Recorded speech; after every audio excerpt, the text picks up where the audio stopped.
सहना भवतु सहनौ भुनक्तु सह वीर्यं करवावहै तेजस्विनावधीतमस्तु मा विद्विषावहै ॐ शान्ति शान्ति शान्तिः.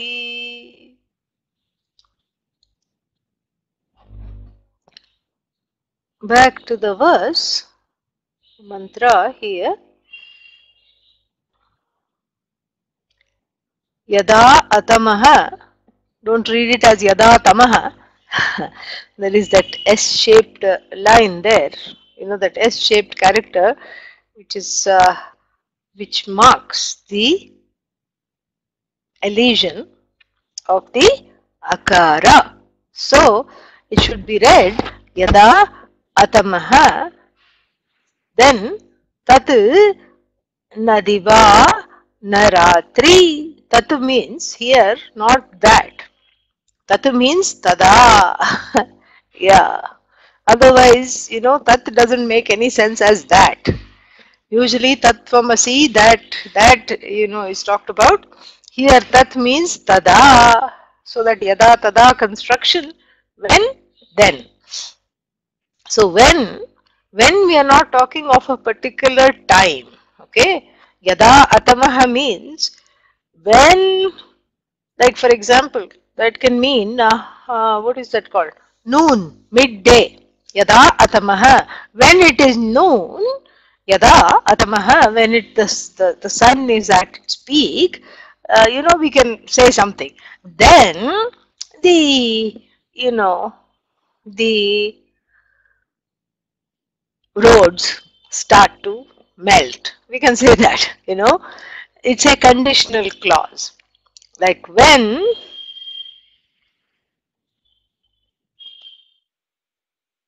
okay, clap. Gave it a clap. Yeah, gave it a tap and a clap. So yada atamaha. So I want you to understand this funny construction. Otherwise, we can mistake it for something else. So, for example, there are certain conditional clauses using when and then. When the ajnanam drops, ajnanam means what? Ignorance. When the atma ajnanam, self-ignorance, drops, then there is no shoka, no moha, you know, no moha, no delusion, no shoka. Shoka means what? Sorrow. Now, this is a conditional clause, meaning only under the circumstances of the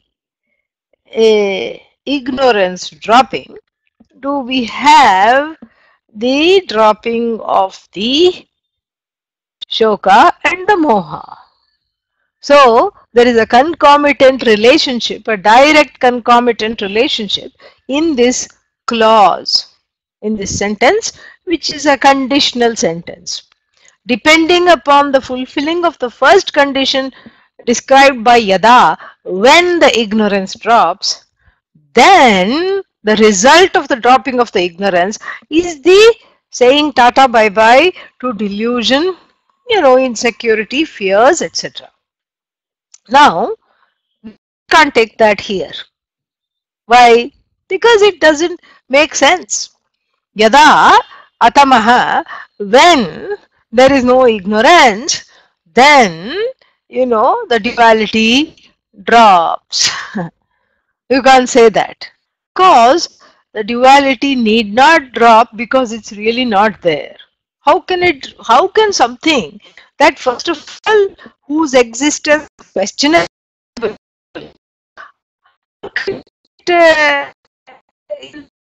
how can it drop? You know, it drops only perhaps in one's cognition, correct? So this is not a conditional sentence. Do this, you know, then you will have, you know, whatever, the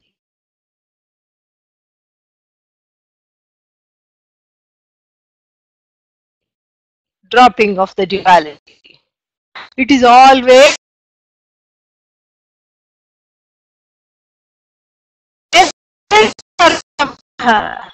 it is always, that is not delimited by anything. Not delimited by anything. It just simply is, and it is the nature of light because nothing hides from it. And what else can you compare consciousness to? Light and space, that's all. Space accommodates everything, light because it is all knowledge. So you can't really compare it to anything. Light is not correct to say. I said yesterday light and dark, but here, light in the form of nothing hides from it. That sentience which is all pervasive. So we cannot say when that sentience is all knowledge and all pervasive, then there is no night and day. That makes no sense. Yeah. So the yada here is not a conditional when then construction. And there is no concomitant relationship between the two. We have to understand this very carefully, because otherwise it's very, it's confusing. It can be confusing. So therefore, a better way to look at the first line is to say, is to translate yada as because. Yasmat, because of the fact that it, the Atma Tattva, the Atma, the Brahman is what? Atamaha, because it is totally and utterly devoid of even a lesha, a shadow of ignorance. Tatu means here because, and that's why Nadiva Naratrihi. So all divisions may have no meaning, because the divisions come out of that undivided one, as though.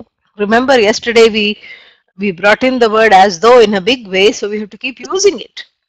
So the divisions bring in the as though, but Tamaha, because it is utterly devoid of, what? Devoid of any and any residue of ignorance. And it is all sentience, all knowledge, all, all light. There is no room, just like when the sun is at its peak, there is no room for darkness. So like that, so instead of saying when the sun is at the peak, there are two ways to describe this in using the example. When the sun is at its peak, then we can say there is no darkness. There is no room for darkness, a conditional clause.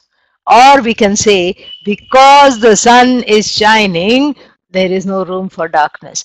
In the second way, we have to take the first line. In the second sense, because the Atma Tattva is shining, is blessed by knowledge, is shining because it is self-evident without needing to be an object. It's the I is the only thing that is self-evident and does not need to be what? Objectified, pointed out. The only thing whose existence shines, that's why the word shine is used, whose existence shines because it doesn't need to be pointed out. So therefore what? Because of that, the duality of night and day has no meaning. So it's not a conditional knowledge. It's not a knowledge that stops existing just because. Why? The person went to sleep. Person goes to sleep, but Atma is aluptadrik. Aluptadrik means one who sees all the time. Alupta means without absence. Drik, seer. Even if you are having a staring down contest with somebody, you have to blink, correct? Atma doesn't blink. It doesn't have eyelids. It just is. It's the seer, it's the ultimate seer. It's even the witness of sleep. So, because when you get up, you say, I slept very, very well.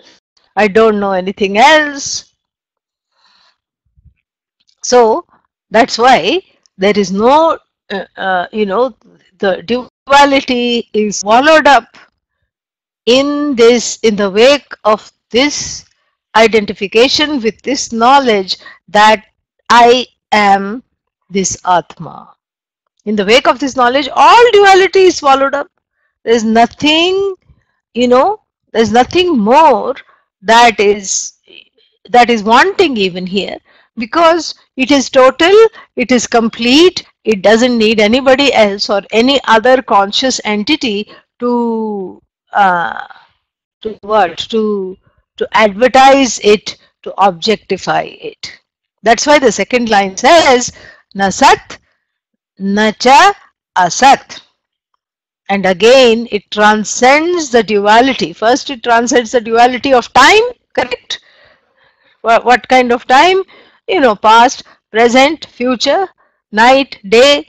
So it transcends the duality of time. And in the next line, it transcends this duality of existent and non-existent. Because really speaking, there is no such thing called non-existent. Yeah, think about it. Whatever you say exists. You have a favorite cup, a teacup. Bone china, it's called. Why is it called bone china? Because both the bones and the teacup is susceptible to osteoporosis. Both of them just crumble. Bones crumble and the jiva mumbles as the bones crumble, and what? The teacup also crumbles. That's why it's called thin bone china. And so this bone china cup, nicely painted with gold and everything, very expensive. People have a fancy for that with what is that called? Saucer. This is not so much in America, because Americans are practical. They like this big mug, just and this mug is very offensive to all the dainty tea drinking cultures, whether it's England or Japan or China, that have mastered the art of tea, completely. And so there you have this small little cup with all dainty, and then the cup, you hold a saucer underneath, and the saucer is matching flowers or whatever there are. The saucer is matching with the same gilded pattern, and then it becomes a collectible item, So that kind of a what is that? Bone china cup, correct? So like this, we can have the, you can say, bone china cup exists. And even if you say exists, oops, what is oops? Gone. Gone. Ayyayo, bone china cup no longer exists, no longer is. Now I'm just left with a saucer to use as a bhiksha patra, as a begging bowl. That's all, because it was an antique, and then maybe some royalty had drunk from it, like that queen. What was her name? The one who said, "Let them eat cake." Like that queen had drunk from it, and so many things are there. So like this, it could be a very valuable antique, but it is no longer there, finished. So then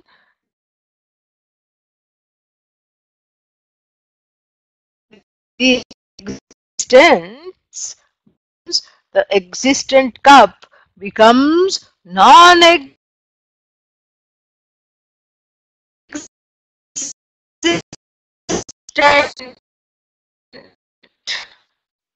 This is what surrounded by finite. Sounds like a paradox. How can you be infinitely surrounded by the finite? Yes, and you're infinitely. I'm also infinitely preoccupied with the finite. Yes.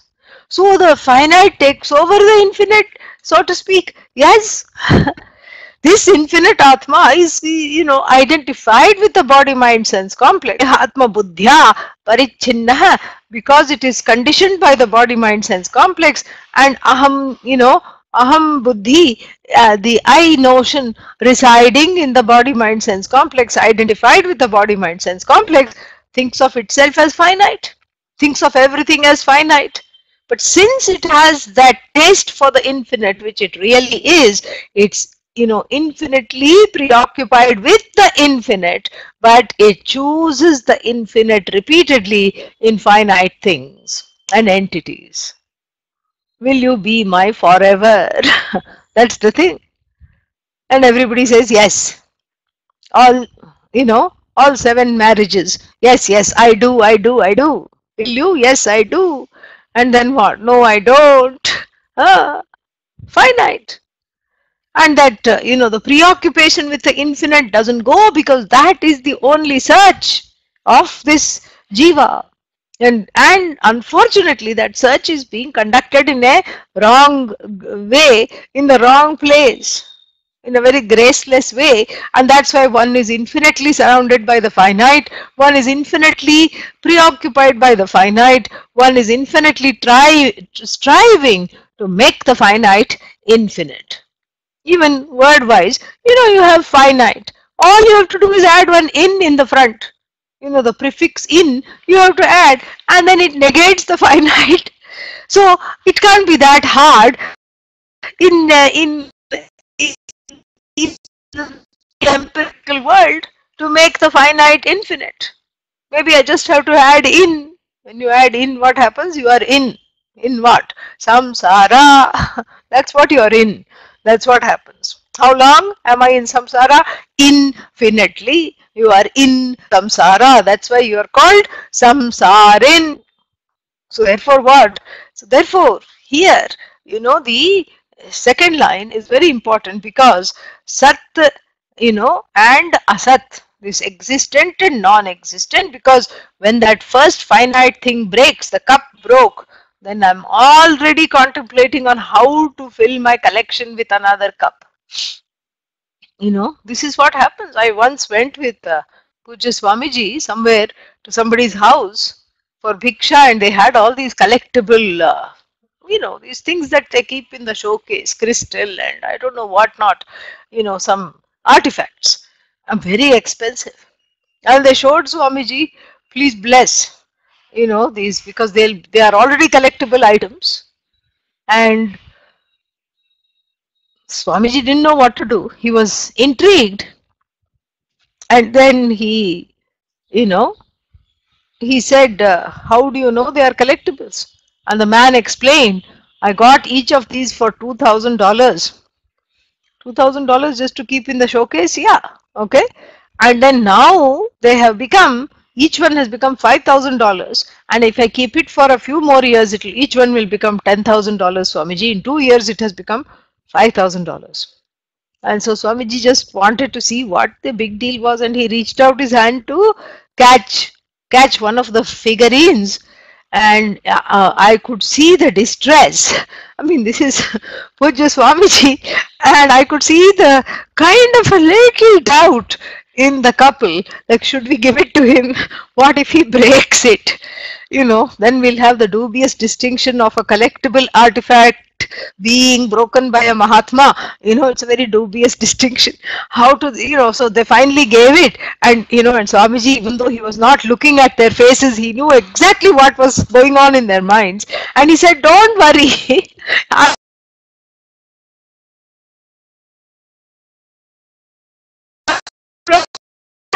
to break it. Amidst people, and then the rest of us who had gathered, we all just laughed heartily, because it was like, oh, people keep asking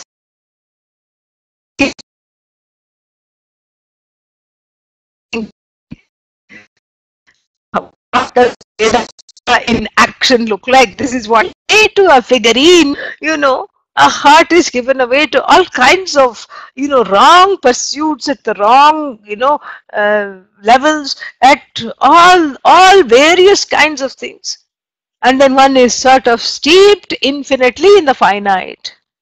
And therefore, is very, very important. Tadeva Brahma Tadvam Vidhi Nedam Yadidam Upasate. Upasate means not, that which people worship. Worship here is not something just at your altar. Worship means objects of desire with which one is preoccupied. But what's wrong with surrounding myself with objects of desire? Nothing wrong. Some people need that, and that's okay. But make room for Vedanta. Make room for Vedanta. It's like the baby as it's growing up. It's gone from the thumb sucking stage to the security blanket stage, and sometimes the two go together. Catch the blanket and suck the thumb. Chup chup chup. Keep sucking the thumb. And then after that, what? The baby, now a small toddler, graduates to listening to stories, sitting in the lap and listening to stories. That is a graduation, because it's not completely, obsessed with the thumb sucking and the blankie or the teddy bear. It is ready to sit and dialogue and ask questions about the stories. So you can imagine it sitting on the father's lap, the grandmother's lap, mother's lap, somewhere, and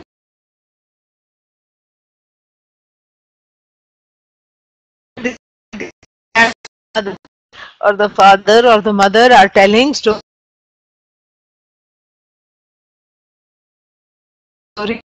of Ramayana, and it is listening. Oh, that happening and what happens is that, children are quiet. What happens? They sit in the lap, all right, but along with the and the teddy bear and the blankie. So that's what it is like to be surrounded by objects and also listen to Vedanta. Nothing wrong at all. When the Vedanta story time, becomes very fascinating and preoccupies the inner child, then the hold over the blankie loosens. The pacifier just effortlessly falls out of the mouth. That's how it is. So the thumb is forgotten to suck. The child, the thumb starts to feel bad. Nobody is paying attention to me. So it just drops. Rasavarjam rasopyasya param drishtva nivartate. Bhagavad Gita is very practical. This is what Bhagavad Gita tells, is that, niraharasya dehinah. First thing is you have a little fast. What kind of fast? Cyber fast, object fast, and a little fast. Just say for 2 hours I'm not going to indulge all the every raga dvesha that comes. So what am I going to do? I'm only going to indulge every other raga and dvesha, not every one, or every third one, or every fourth one. Like that you can just take a little raga dvesha fast, cyber fast, internet shopping fast. All these things you can just try for an hour a day. Gossiping fast, criticizing and being critical and judgmental fast. So like this you can just try, a little bit every day. And when just like in the food fast, when you on Ekadashi day or some Amavasya, some people fast. And then, on when you're not fasting, you don't think about food at all. But when that fasting happens, then what happens? You feel more hungry because the attention is focused right there. Correct?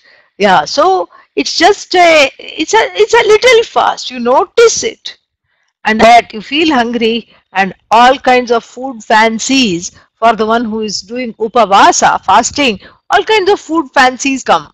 Like on Shivaratri day, you feel like eating a big pizza all by yourself, big one, mine. You can't have it, that kind of a feeling comes. But then what Bhagavad Gita says, for the niraharasya dehinah, for the person who is putting the raga dveshas on a little fast, because they are, they are committed to Vedanta, then what happens? Rasavarjam rasaha api. So rasavarjam, so even though devoid of that enjoyment, then that enjoyment is still there in the mind. The mind is preoccupied with that enjoyment. But then what? Nivartate, that too drops. It drops. When does it drop?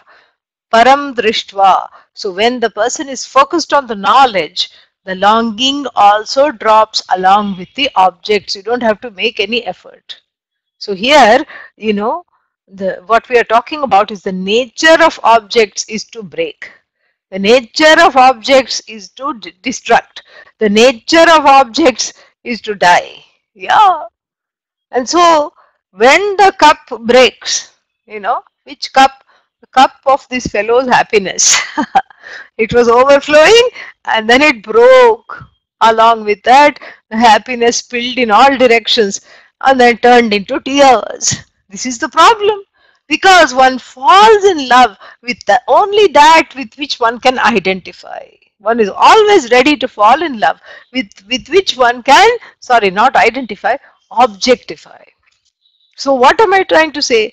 You're falling in love with Nama Rupa. You can't fall in love with Atma Tattva. Why? Kartru Karma Virodhat. Because there is a contradiction, Virodha, between Kartru and Karma. Between the Karta, the actor, and the acted upon. So subject object contradiction is there. So I am in love, you have to say something. You have to talk, you have to talk about an object. In love with a bone china cup, with a painting, with a person, with so many things you can put. I love this thing. I am in love with this. I'm obsessed by this. I am fond of this. So whatever that object. But if you say I am in love with myself, how is that even going to be expressed? It cannot. I want to shake myself by the hand. I want to give myself a hug. It makes no sense. I want to do this. I want to do that. I want myself a present. How are you going to do that? And it has to be a surprise. How is that possible? And I'll gift wrap the present. The right hand will give the present to the left hand. It becomes totally meaningless. So therefore, one is, that Atma, which is all Ananda, which is all knowledge, all Ananda, is of the nature of love itself, and that love is keeping on pouring out, trying to find an other, to latch on and to magnify itself. That's all it is. That's all it is. That's why the love of the Jagat. The love of the Jagat is because that outpouring of the love of one's own nature wants to find places and places and areas to look at itself. It's all it's kind of a narcissism, really, in a good way.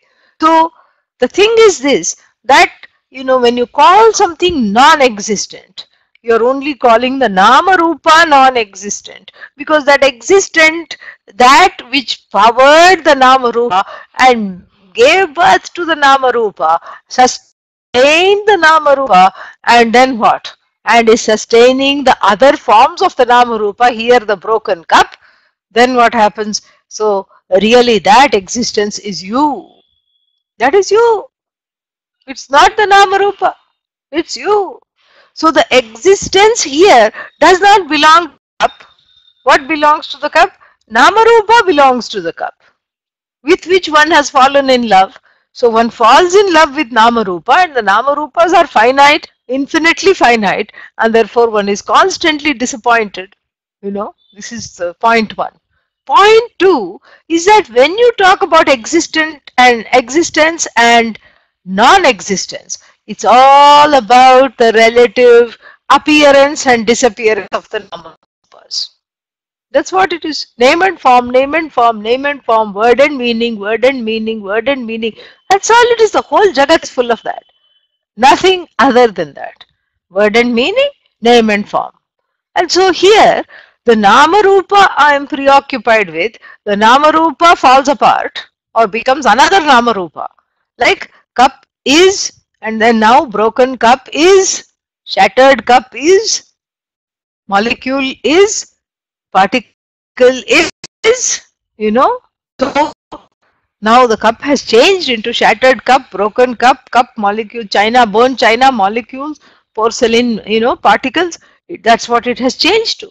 So when the Namarupa undergoes a change, there is no change in the existence.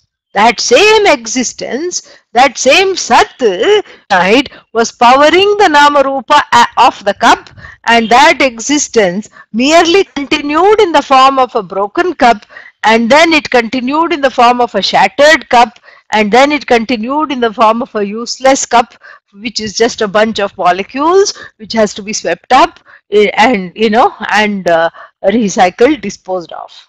This is what it is. So the existence continues, and it is prasrita. That is what the last line says, prasrita. It's ancient. Ancient existence means here timeless. You can't put a date on it. BC. Which BC did this existence start?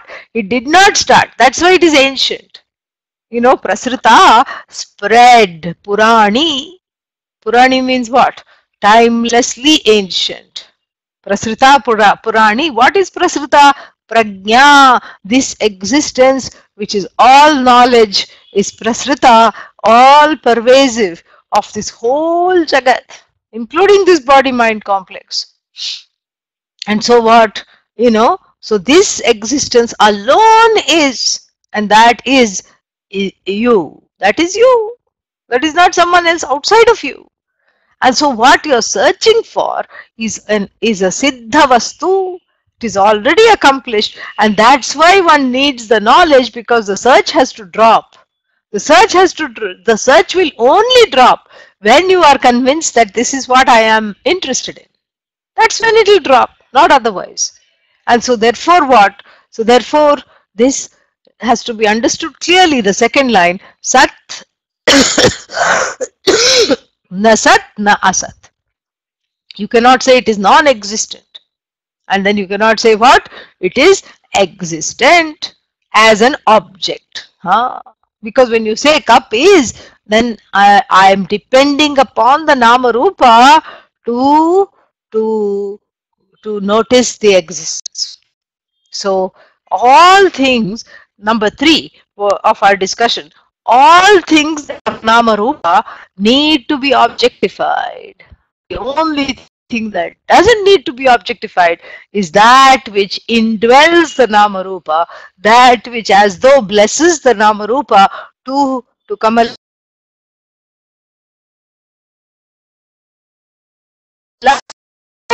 in shape and form without undergoing any change, though occupies the Nama Rupa top and bottom completely.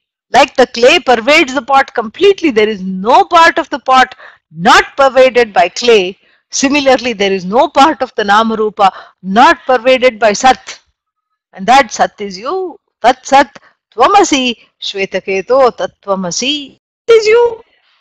That's all it is. So then where is the question of Asat? There is no Asat.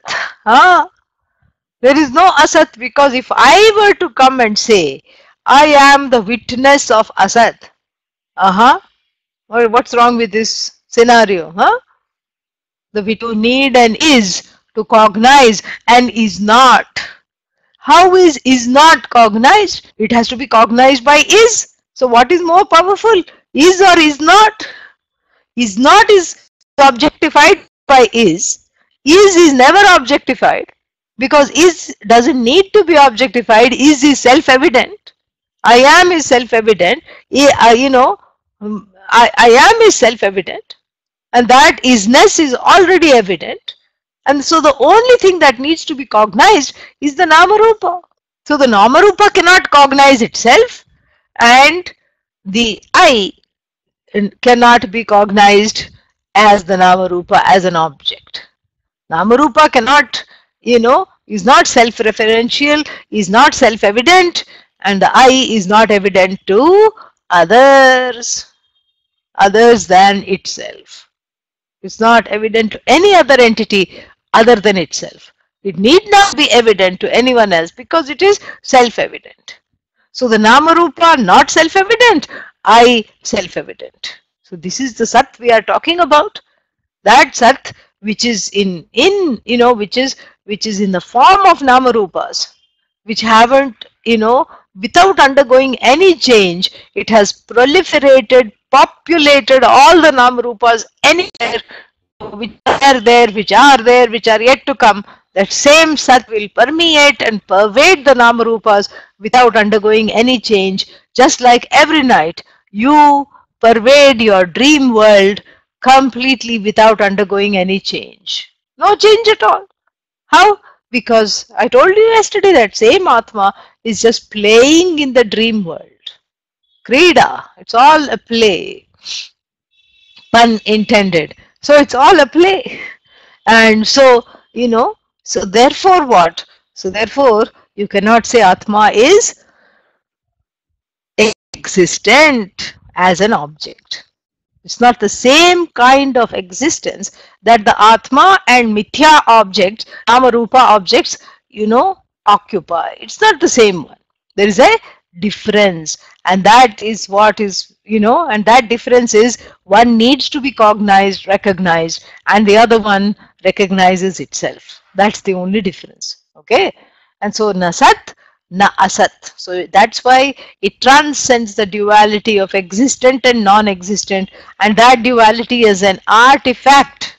Yeah, it's kritrimam. It's a false duality based on wrong understanding. Existent, non-existent is all based on only Namarupas, only the understanding of Namarupa.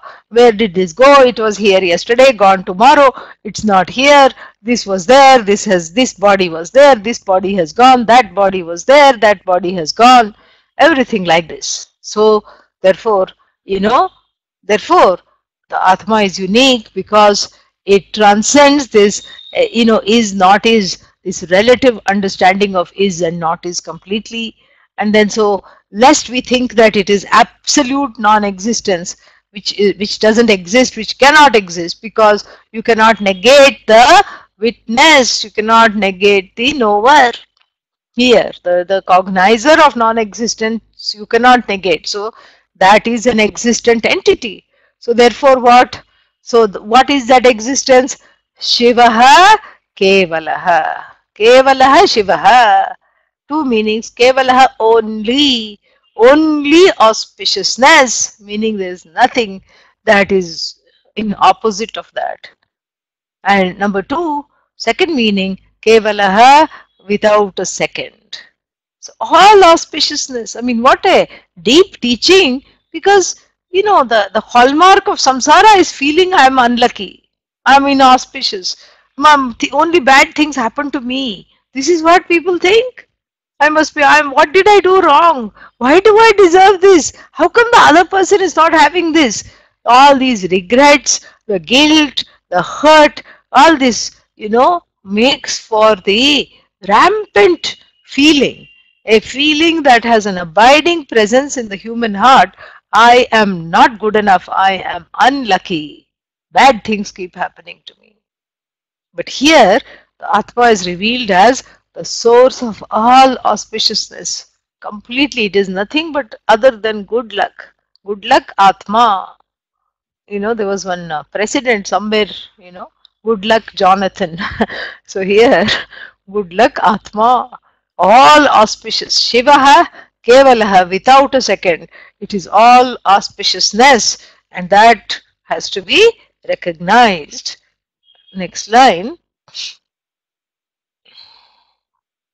Tad aksharam tat savitur varenyam. Varenyam, to be, two meanings. To be chosen. Fit to be chosen. Varenyam, to be chosen. Varana yogyam. Varenyam. So that which is fit to be chosen. Tat aksharam savituhu. Savituhu is there or not? Tad aksharam varenyam. Yeah, savituhu. Tat aksharam savituhu varenyam.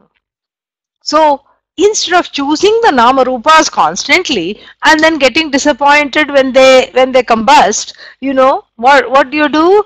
Choose something else. Here the idea is choose that which is infinite, which is imperishable. Tat aksharam varenyam. Choose the one that is beyond time, which we have talked about. Choose the one that is beyond space. Choose the one that is beyond all the nama rupas, that which powers the nama rupas without becoming one of them. Choose that one. In other words, choose the knowledge of yourself.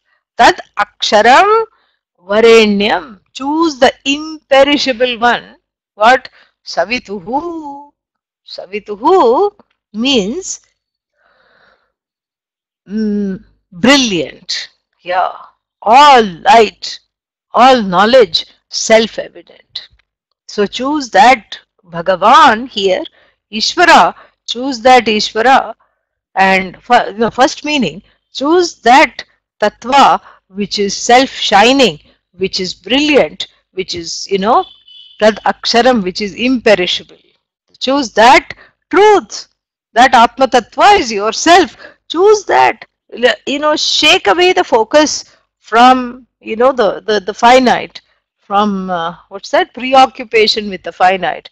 And, go towards, move towards cognizing the infinite.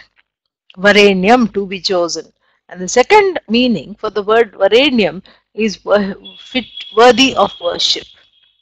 So here we are not just talking about, Atma, we are talking of Atma as Ishvara, Brahman as Ishvara. And so Savituhu in the first instance was brilliant. Here Savituhu means, all knowledge, worshipful. Varenyam here means worshipful in the second line. That Savituhu Varenyam, that which is as brilliant as the sun, has to be worshipped. That worshipful one has to be chosen. That Bhagavan has to be brought into the situation, because how are you going to know that this Nama Rupa is really you?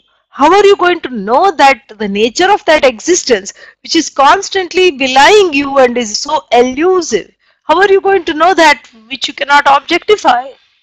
Therefore, a lot of grace is needed.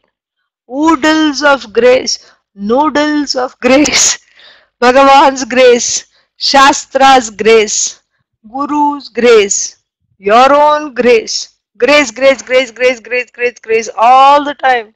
Without grace, there is only grace in the objects of the Jagat. In the pastures of samsara, you keep grazing. That's all it is, aimlessly. Little nibble here, little bite there, little this, little that. Oh no, I wanted to eat something, but I ate a thorn. Oh no, what to do? Let me eat something else. So like this, one is just going after the sense objects, not understanding that one is not in love with the objects, but one is completely in love with the subject that one doesn't know. So please choose the right thing. Choose the Atma Tattva, first meaning, that is all knowledge, all brilliance, and is imperishable. One meaning. So, another meaning, choose Ishvara, who is imperishable, whose help through prayer, etc., you can take to drop the ragadveshas, to drop all the things, and to move forward in this, in this pursuit. Tat Savitur Varenyam, Prajna cha Tasmat, Tasmat here means two readings, because one meaning is because, second meaning is from that Bhagavan, Prajna Prasrita Purani. Yeah, Savituhu, that which is Bhagavan. Savituhu is the name for that brilliant Bhagavan, Varenyam. So what happens, then from that Bhagavan has prasrita, has been spread out. What has spread out? Purani, ancient, prajna, wisdom. So you don't think of it as ancient wisdom, think of it as timeless wisdom has proceeded from whom? Timeless wisdom has proceeded, has one who pervades the whole universe in the form of that timeless wisdom.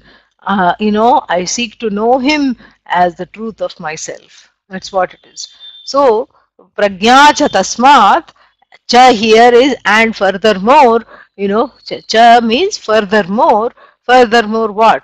Prajna, whose knowledge in the form of sentience is available everywhere, whose knowledge in the form of sentience, who all knowledge is, including knowledge of Namarupas, is available everywhere at all times. Prajnaja tasmat prasrita purani. So the knowledge is the Jagat. The Jagat is nothing but the infallible knowledge of Ishvara. But you cannot say, the other way around. Jagat is nothing but Ishvara, but you cannot say Ishvara is Namarupa, Ishvara is Samsara, Ishvara is Jagat. It's a one way only. Yeah. So, the Prasrita Purani. Purani means beyond time and space, uncreated. Purani Prajna Prasrita Tasmat. So Tasmat here means from whom, or you can take Tasmat, Tasmat Tadvarenyam, because the Prajna is spread out. Therefore, you have to, find the adorable one, the imperishable one, and choose to worship that Bhagavan to overcome all the obstacles to gaining this knowledge or to gaining whatever one wants. Let's see here. Yeah. So, Prajna cha tasmat prasrita purani. We have covered it, I think. Yeah, we've covered the whole thing. And so next time I'll send the schedule for April. Next time we will start with chapter 5, verse 1. Okay. Dve akshare brahmapare tvanante. Okay, so if I ask you next time, where are we? What will you say? Chapter 5, verse 1. Okay? Yeah. So that's what you can do.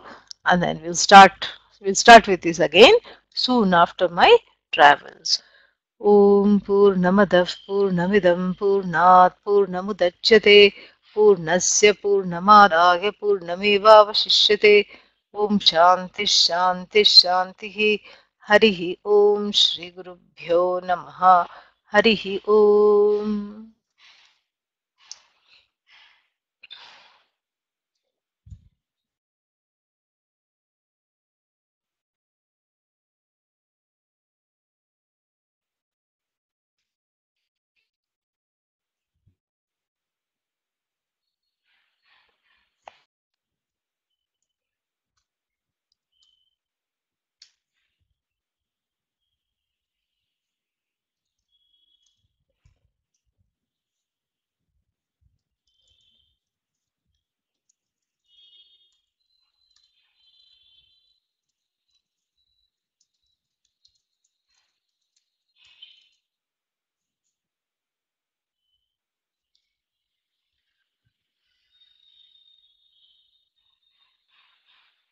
Thank you, Solvi. Oh,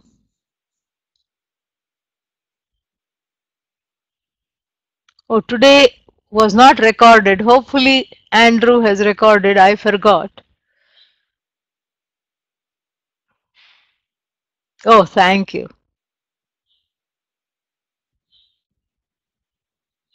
Oh.